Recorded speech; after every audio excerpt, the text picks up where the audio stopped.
Alors,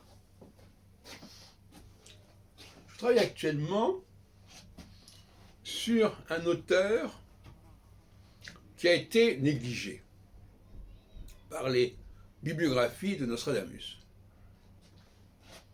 Il s'agit d'un certain Pierre Petit, qui est un contemporain de Blaise Pascal, qui est mort en 1687.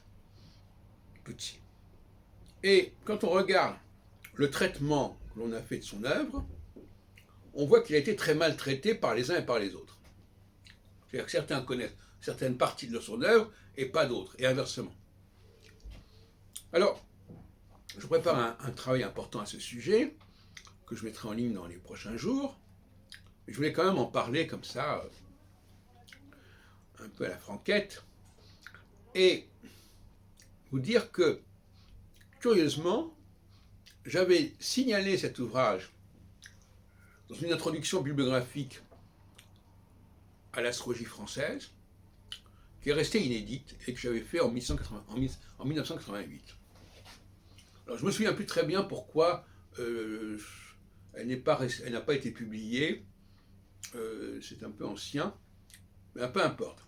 En tout cas, dans cette étude, je parle de Pierre Petit et d'un de ses chapitres très importants sur Nostradamus. C'est un ouvrage qui est consacré à la Sibylle et qui ne porte pas le nom de Nostradamus dans son titre, mais qui a un chapitre de plus de 15 pages sur Nostradamus.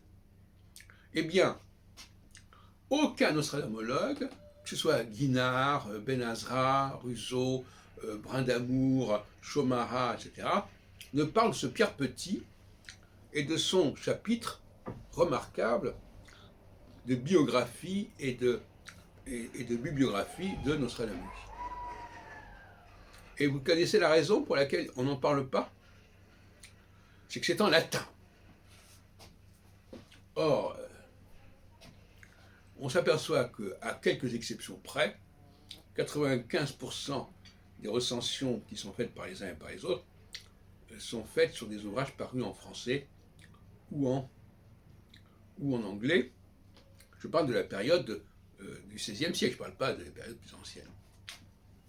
C'est intéressant parce que le XVIIe siècle est un siècle qui oscillait entre le français et le latin. Un cas remarquable, c'est Morin de Villefranche.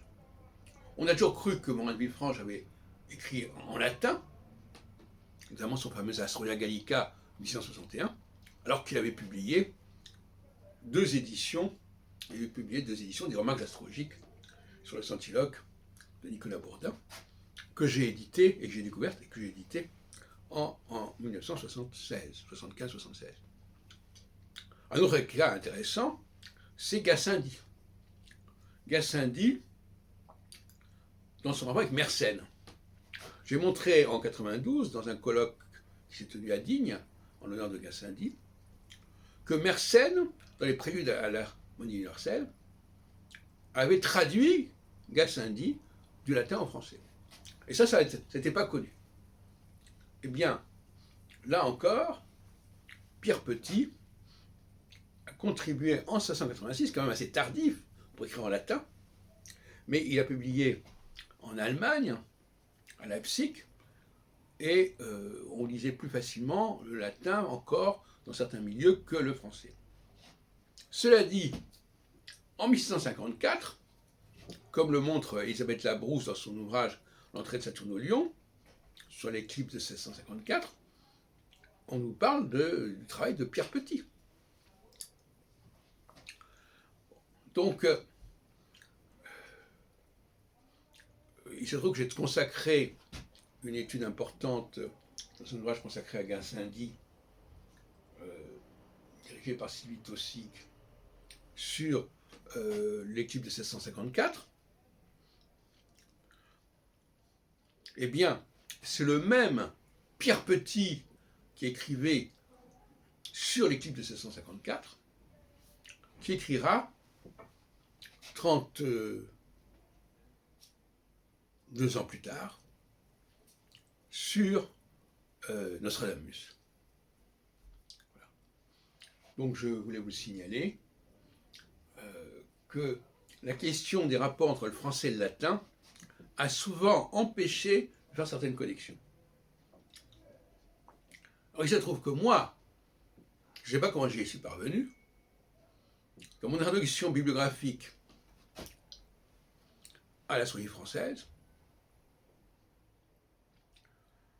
à une époque où j'écrivais aussi le CATAF, le catalogue des textes astrologiques de langue française, eh bien, j'avais signalé ce texte. Mais paradoxalement, après, je l'avais oublié. À tel point que dans mon post-doctorat sur la renaissance de la naissance de la critique nostradamique au XVIIe siècle, je n'ai pas encore pu vérifier tout, mais il semble que je ne parle pas de Pierre Petit. De même que je ne parle peut-être même pas de Rodon, qui écrivait des choses extrêmement puissantes dans les années 1660 sur Nostradamus, en disant que, visiblement, dans son ouvrage qui s'appelait Contre l'astrologie judiciaire, alors justement, là encore, le titre ne comporte pas le nom de Nostradamus. À partir du moment où le titre ne comporte pas le nom de Nostradamus, eh bien, les biographes de Nostradamus n'en parlent pas, parce qu'ils font l'impasse là-dessus. Alors, quand on ne tient pas compte ni du titre, si on est trop bloqué par le titre, par exemple, évidemment, quelqu'un qui travaille sur Nostradamus ne va pas étudier toute la littérature sur l'astrologie. Et moi, c'est ce que j'ai fait, justement. Parce que moi, je me suis intéressé à Nostradamus qu'après avoir travaillé sur un ensemble beaucoup plus large, qui était ma force. Mais quand on est dans l'autre sens, l'idée de partir de Nostradamus pour aller aborder tout ce qui a été écrit contre l'astrologie ou contre les prophètes, ça dépasse les capacités des uns et des autres. Donc il se trouve que en 1988, j'avais signalé cet ouvrage-là. Je l'ai communiqué à certaines personnes, comme à Hervé Drévillon, qui préparait une thèse de doctorat sur ce sujet, et qui a l'amabilité de signaler mon introduction à la biographie de l'astrologie française, dans son livre paru chez Chamvallon, Lire et écrire sur l'astrologie, en 1996. Mais, moi-même, je ne sais ni pourquoi j'en ai parlé de cet ouvrage-là, sur comment j'ai été mis sur cette piste, et il se trouve que je l'ai signalé à personne, ni à Mario Gregorio, ni à Ben Azra. C'était resté dans mes archives.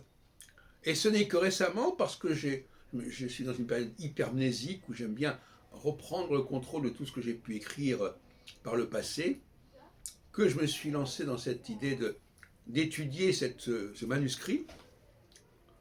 Et là, j'ai découvert cette perle qui est le De Sibylla Libritres de Pierre Petit, dont je vais parler et sur lequel je vais publier prochainement.